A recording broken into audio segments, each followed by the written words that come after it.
Are you in deep weeds? Well, preacher, depends on what you mean.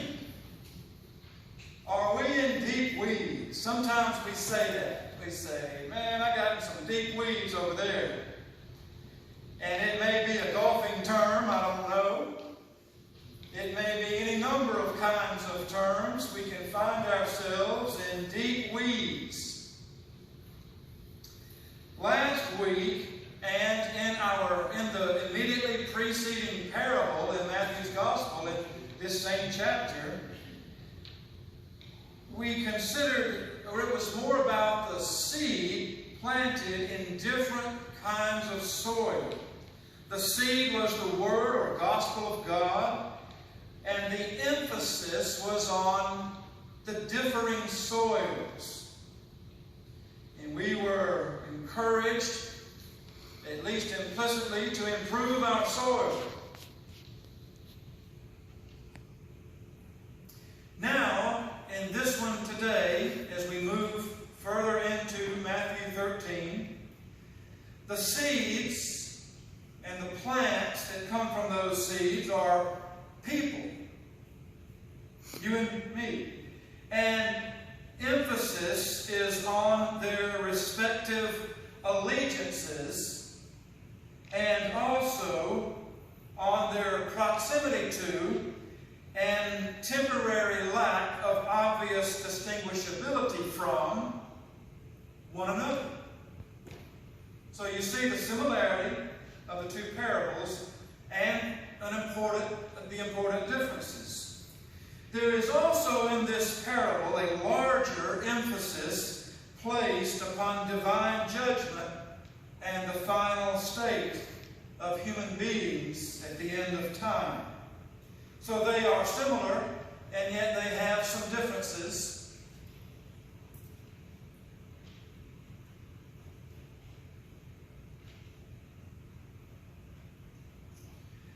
Jesus' parables are not all the same, but they tend to be comparisons that produce a combination of tension and comfort that motivate or explain. Usually they motivate and explain. In Matthew 13, that chapter, we have what is the third of 5 teaching discourses that the entire Gospel of Matthew is structured around. Matthew uses panels, teaching, action, teaching, action. And there are 5 teaching discourses around which he hangs, if you will, or places the actions of Jesus and his disciples as a literary kind of document that Matthew is writing. Matthew was Jewish. That credibility of which was called into question since he was a tax collector. But he was most importantly a follower of Jesus Christ, a Christian, a saved individual, a child of the King. But he writes here, no doubt, with many of his fellow countrymen in mind, even as they were coming into the faith and helping those who were of Gentile background to perhaps have a greater understanding of the Jewish roots, the Old Testament foundations of this Christian faith and church and kingdom. And so these 5 teaching discourses, it was no accident that there were 5, because that brought to mind the 5 books of the Torah, of the Old Testament law, the Pentateuch, the first 5 books of the Old Testament. Here we have discourse number 3. At least we're in the middle of it in this reading. It's part of it. The first one was the Sermon on the Mount. This one is called, as you can see why, the Parabolic Discourse. Jesus has given in the Sermon on on the Mount, an attention-getting, soul-arresting challenge and vision. He has followed it in a second discourse in which he drew a clear line of delineation between himself and the Pharisees. Now he seeks to provide content to the teaching about this new thing he calls the kingdom. It's not entirely new. The prophets spoke of it, but Jesus speaks of it in an immediate kind of way. And so he seeks to give some structure, some content, some rumination, some reflection upon what it means to speak of and to live in and to live out the kingdom of God. He speaks in parables because he knows he is not out of the woods in terms of having many around him seek to co-opt his movement. So he speaks in such a way as to attract those with a heart to follow him and to repel and to challenge those who think they know more than he does. In these parables, we see common themes. There is that theme of the hidden kingdom. Disciples of a hidden kingdom. The kingdom is here and yet not in its fullness, though it is quite real.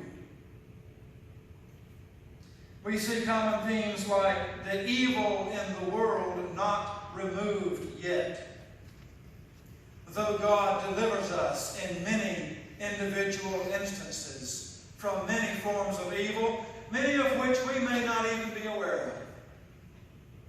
So God is at work in his world and in his kingdom, running interference for and delivering his people, but he has not removed all evil. And sometimes his people feel that and bear the brunt of it. Therefore, there is also the common theme of many of his parables of a kind of spiritual tension or spiritual warfare in the world. And I just suggest to you, but I believe Jesus is suggesting to people then and now, that he provides what we might call redemptive tensions in life. Redemptive tensions. We love it when life is smooth sailing. And we need that sometimes, and most people get that sometimes. And it is a foretaste of glory divine, isn't it? When things just work out, there's smooth sailing, no huge problems on the horizon. It may be few and far between, though, or it is for most of us. Usually there are any number of tensions to be concerned about in life. Rick Warren once said he used to think that there were problems, and then you got through the problems, and then there were wonderful times, and then later there were more problems, and there was a sequence. And there's some truth to that, but he said it's more true he's found in his life, and we can say amen, I believe, that it's more like two rails of a train track. You have wonderful blessings, and you have challenges and difficult tensions running along side by side most of the time. Jesus supplies redemptive tensions. He could just give in to the devil and say, oh, forget it. They're not worth it. Just forget it. We were okay in this Holy Trinity before all this creation stuff. Let's just go back to that. But he doesn't, because he loves us. Speaking of tension, God has tension within his own heart between his holiness that includes love for us and our unholiness and his bringing us into that fullness of his kingdom. Jesus supplies redemptive tensions. There is in this passage, as we just look at the overview of it, there is a framework for life and for human history and destiny that is presented before us. In our sophisticated age, we might say it is a little simplistic. But I dare say perhaps we have gotten to the point where we are doubting our own sophistication and the effectiveness thereof. And maybe what we need is more of the simplicity of Jesus Christ. So he simply says, here's what's going on. The field is the world. You have God's wheat growing, good seed. You've got evil people out there, children of the devil. An enemy did this. I didn't do it, but we've allowed this fallen one, this Satan, this devil, to sow his seed in the world temporarily. And the wheat, or the tares as it's called in some versions, which is a certain kind of weed in that part of the world at that time that looked very much like wheat when they were both growing up together. But at harvest time, they began to look very different. So it was very easy to tell the difference at harvest time. And such is the same for us. So he says, here's a framework for life. Here's what's going on. Here's what's happening in world history from God's perspective. Here is the history and destiny of human beings laid out in a simple story. Christ has his people in the world. He is growing them like a crop. In his providence, he temporarily allows the devil to have his influence and evil successes as well. We see here also, just skimming through the passage, the evil M.O. The M.O. of evil. The method of operation of evil. And what is that? Well, it's to deceive, number one. It is to create problems and disturbances and sow seed that will harm God and his purposes. It is to cause disorder. It is to hide among that which is good. It is to endanger the wheat so that perhaps God won't uproot the weeds. At least not yet. So it is a willingness to use the good for the goals of the evil. This is the M.O. of the evil seed, of the weeds. We also see the M.O., the method of operation of the Son of Man, of the Son of God, of Jesus Christ. That is to allow time to protect the wheat and to separate it later. But he knows time is on his side, because the indistinguishability will not last. The camo will fade for the weeds, and they will be shown for what they are. God knows this. The evil one in his deception has even deceived himself to think that he will not eventually lose.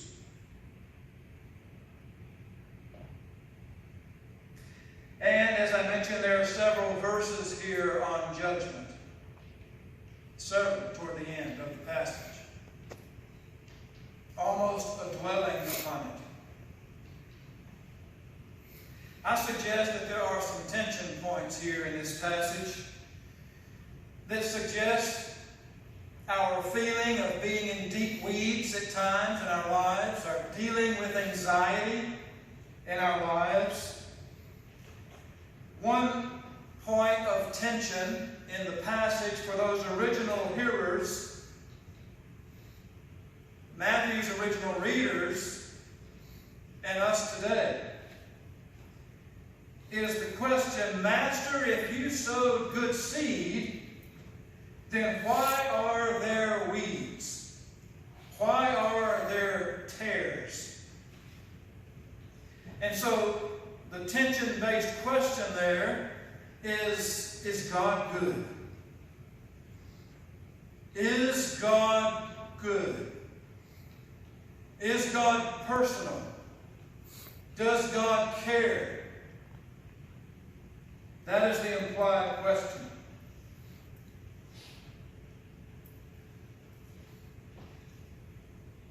Another point of tension here is we can't separate them now because we will harm the wheat. The tension of waiting, the tension of enduring evil people, evil in the world, craziness, chaos. Just when we thought everybody thought about the same as we do, lo and behold, we run hard into a brick wall of realization that that is not the case.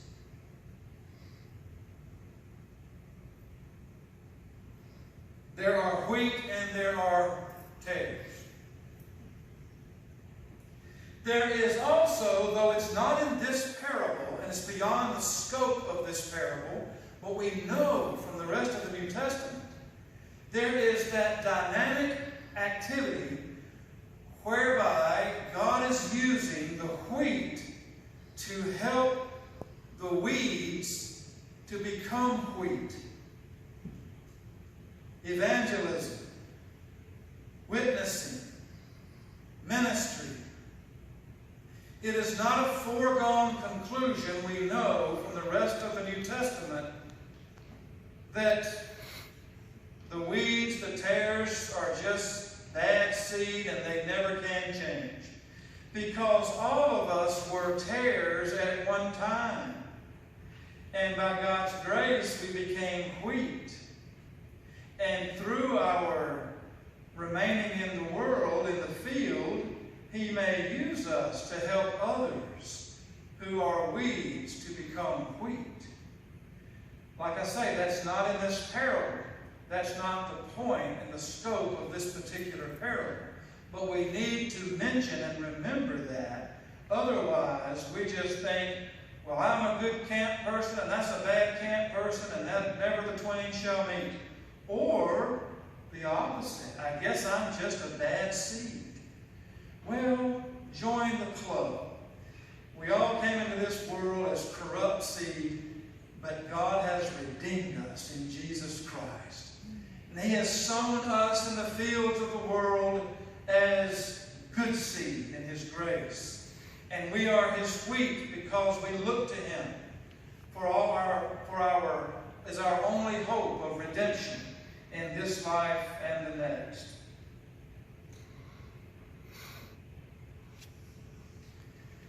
A further tension point is, but the harvest is coming and all will be made right.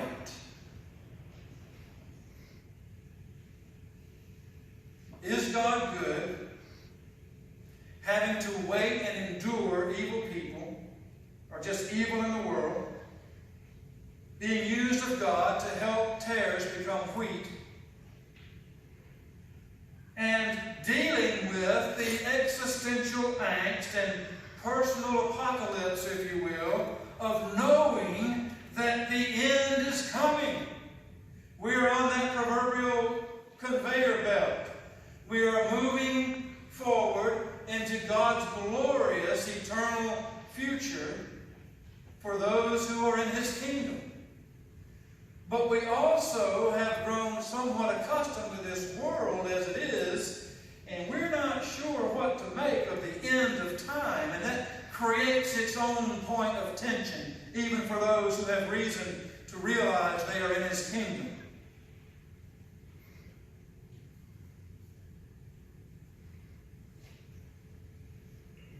One final point of tension to mention here in this passage is the way the allegorical references are defined.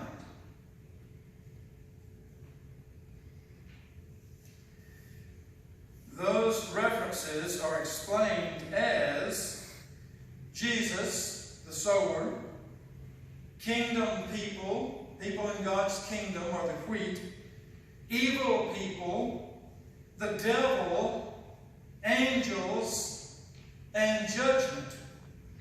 All of these are described as real and actual. They are not the symbols that represent more concrete, practical realities. They are the concrete, practical realities. They are how Jesus explains that which is symbolic in his parable. And we, in our modern sophistication, tend to want to continue saying every single thing in the Bible is symbolic and murky and vague. Jesus says, no, I'm using these practical, concrete terms to help you understand what life is really all about. These things are real. We have challenges in our world, in our nation. Application is made directly from this parable to the world. He says the field is the world. He just says it outright. But we know by implication that that would include things within the world, like the nation in which we live. We have various challenges going on right now. We feel the tension presently of the disingenuous